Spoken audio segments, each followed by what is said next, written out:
First problem on page 4, problem 13, says there are 10 yellow, 6 green, 9 blue, and 5 red cards in a stack of cards turned face down. Once a card is selected, it is not replaced. That's important. Find each probability. The probability of getting 2 green cards. So the probability of getting the first green card would be 6, because there are 6 favorable outcomes out of the total number of cards, which is 16, 25, 30. Oops, I said 30 and I wrote 36. 6 out of 30. And then we're going to multiply that by the probability of getting a green card the second time, keeping in mind that that green card is not replaced. So now I only have 5 green. So now I have 5 green cards out of 29, because there's one less card than there was before. And so let's simplify these fractions. 6 and 30 have a common factor of 6. 6 divided by 6 is 1. 30 divided by 6 is 5.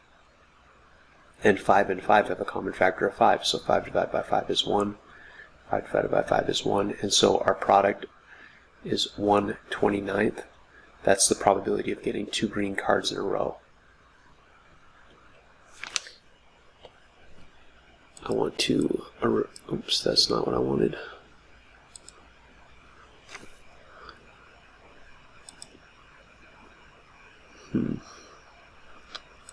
It's not going to work. Okay.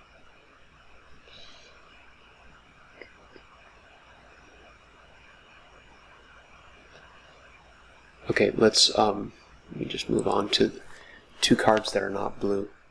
The chance of getting a card that's not blue the first time, we had 10 yellow, 6 green, 9 blue, and 5 red. If there are 9 that are blue, there must be 21 that are not blue.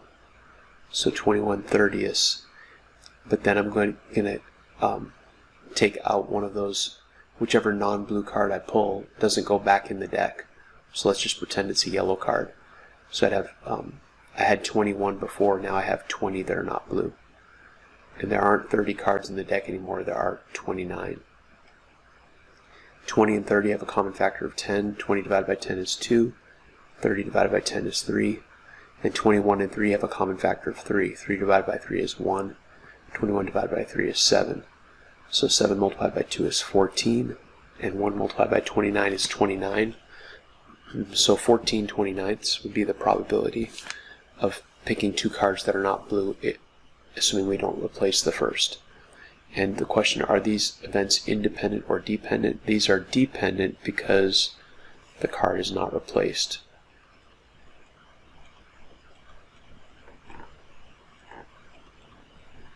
By not replacing that first card, it changes not only the number of favorable outcomes, but the number of total possible outcomes. And so it definitely the probability of the second event definitely depends on what happens with the first event. Those are dependent events.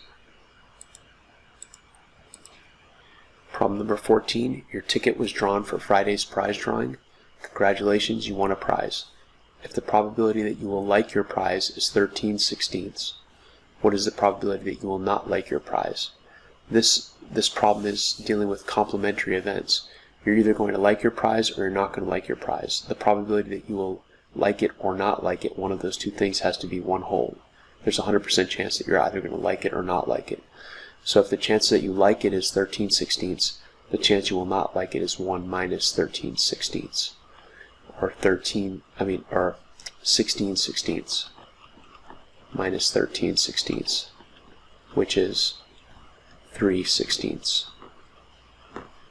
These two probabilities have to add up to 1 whole. Problem number 15. Mr. Colby has 72 math students. He estimates that 7/9 of his students will watch the review videos to study for this test. How many students does Mr. Colby estimate will watch the review videos? 7/9 of his students, so 7/9 of 72. The word of by itself in a word problem doesn't necessarily mean multiply, but when you have an amount of 7/9 of 72, that means multiply.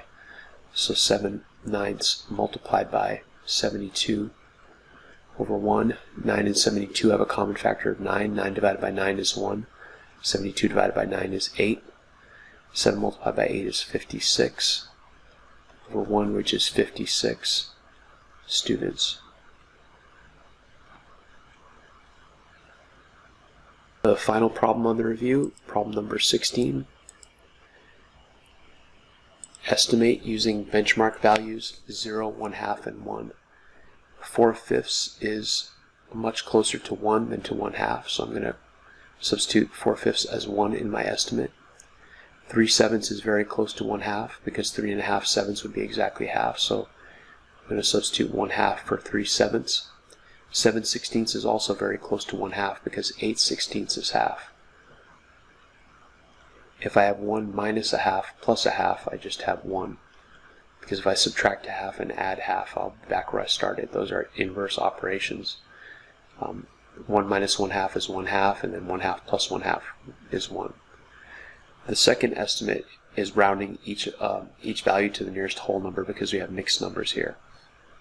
So when you're rounding mixed numbers, you just ask yourself, for example, in this case, is this mixed number closer to 22 or 23? It's much closer to 22 than 23, so I'll substitute 22.